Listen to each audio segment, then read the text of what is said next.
Renaming a statue is administratively simple. A new plaque, updated civic records, a revised guidebook entry, and within a generation nobody alive remembers the old name.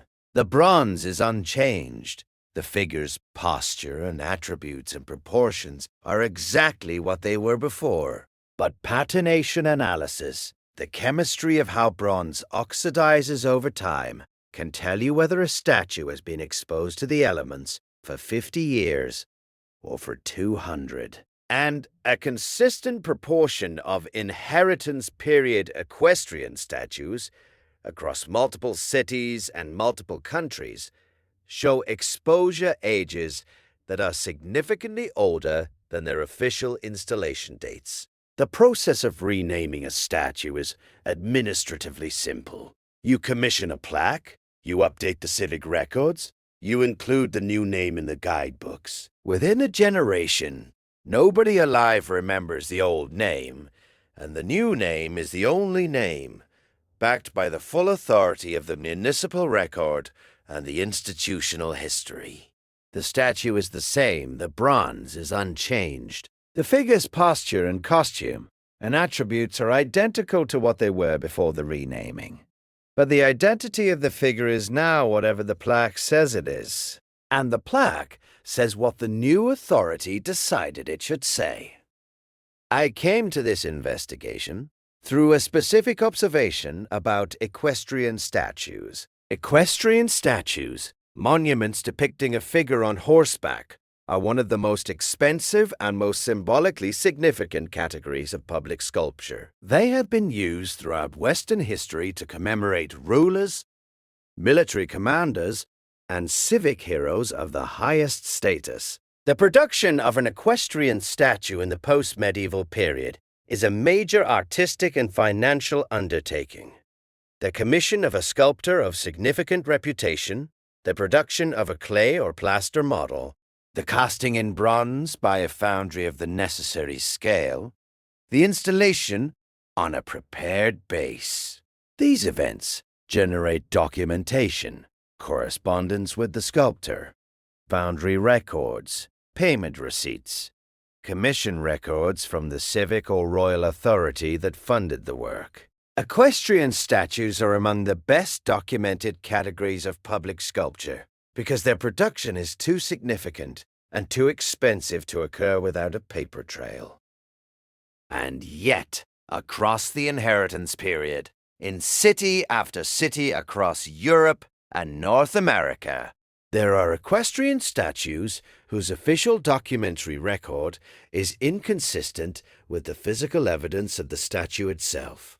Statues whose official commission date, documented in civic records, is in the mid-19th century, but whose bronze alloy composition is inconsistent with the foundry practices of the mid-19th century. Statues whose official sculptor is named in the commission records, but whose surface treatment and casting characteristics are inconsistent with the documented technical practice of that sculptor's known authenticated works. Statues whose patination profiles the chemistry of the oxide layer that forms on bronze over time suggest exposure times significantly longer than the official installation date would account for. Let me be specific about the patination argument, because it is the most accessible forensic indicator. Bronze patina forms through the oxidation of the copper in the bronze alloy, a process whose rate is governed by the alloy composition and the environmental conditions of exposure. A bronze statue that has been exposed to outdoor conditions for 50 years has a different patination profile than one exposed for 150 years. And the difference is measurable through specific chemical analysis. The measurement is not precise enough to provide exact dates, but it is precise enough to determine whether a statue's patination is consistent with the official installation date or significantly older than it. Applied to a selection of inheritance period equestrian statues across European and North American cities, I am not going to name specific statues because naming them would invite the discussion to focus on the specific case rather than the pattern.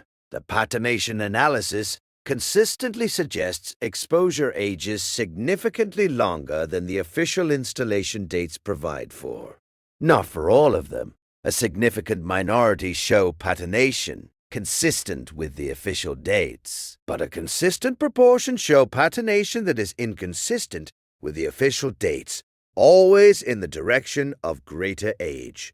The statues are older than their official installation dates. Not marginally older. Significantly older. What were these statues before they were given their current names and identities? This is the question that the renaming operation was designed to prevent anyone from asking.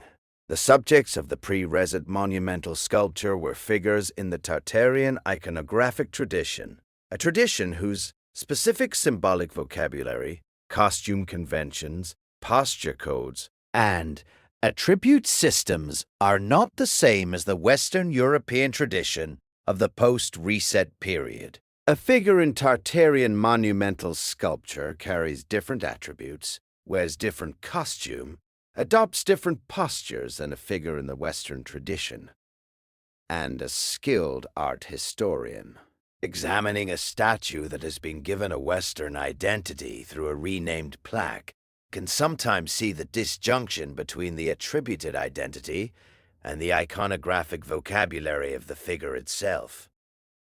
The disjunctions are visible in the surviving statues, if you know how to look for them. Costume elements that are inconsistent with the historical period of the attributed subject. Attribute combinations that do not correspond to the iconographic program of the named figure in the Western tradition. Facial types whose conventions are not from the Western European sculptural tradition, but from a different tradition. One whose specific features and proportional conventions correspond to what can be reconstructed of the Tartarian artistic tradition from surviving documented examples. These are subtle things. They are the kind of things that an art historian trained in the mainstream Western tradition might note as anomalous and then explain away.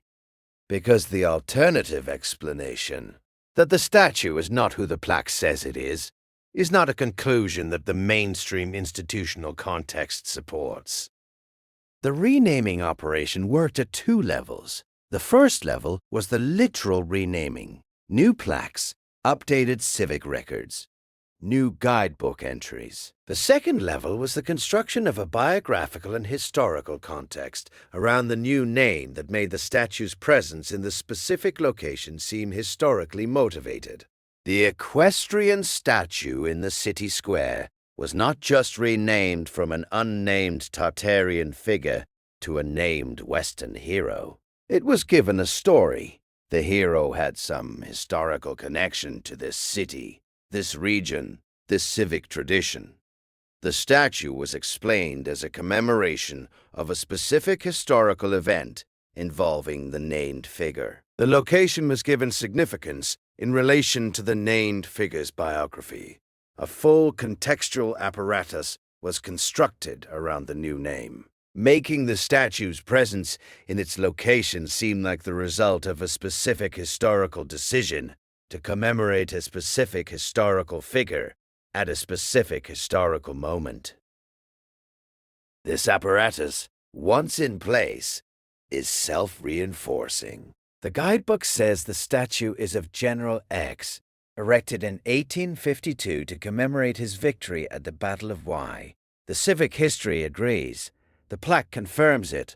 The school children learn it. And anyone who looks at the statue and notices that the iconographic vocabulary is inconsistent with what a statue of General X erected in 1852 should look like, is told that they are misreading the iconographic vocabulary, or that the sculptor was unconventional, or that the commission required specific departures from standard iconographic practice. The apparatus absorbs the anomaly and moves on. What would it take to demonstrate that a specific equestrian statue is not who its plaque says it is? It would require the convergence of multiple forensic indicators, alloy analysis, patination profile, casting technique assessment, iconographic analysis, and ideally documentary evidence of the gap between the official commission date and the physical evidence. Each of these analyses is individually available as a technical practice. None of them is being applied to this question systematically, because the question is not being asked systematically. Because asking the question requires accepting the premise that a significant proportion of the inheritance period's public sculpture is not what the official record says it is. And accepting that premise requires accepting the broader hypothesis of the inheritance period itself, which requires accepting that the civilization the maps called Tartaria existed, was sophisticated enough to produce the monumental sculpture that the inheritance period renamed, and was erased in exactly the way this investigation has been documenting.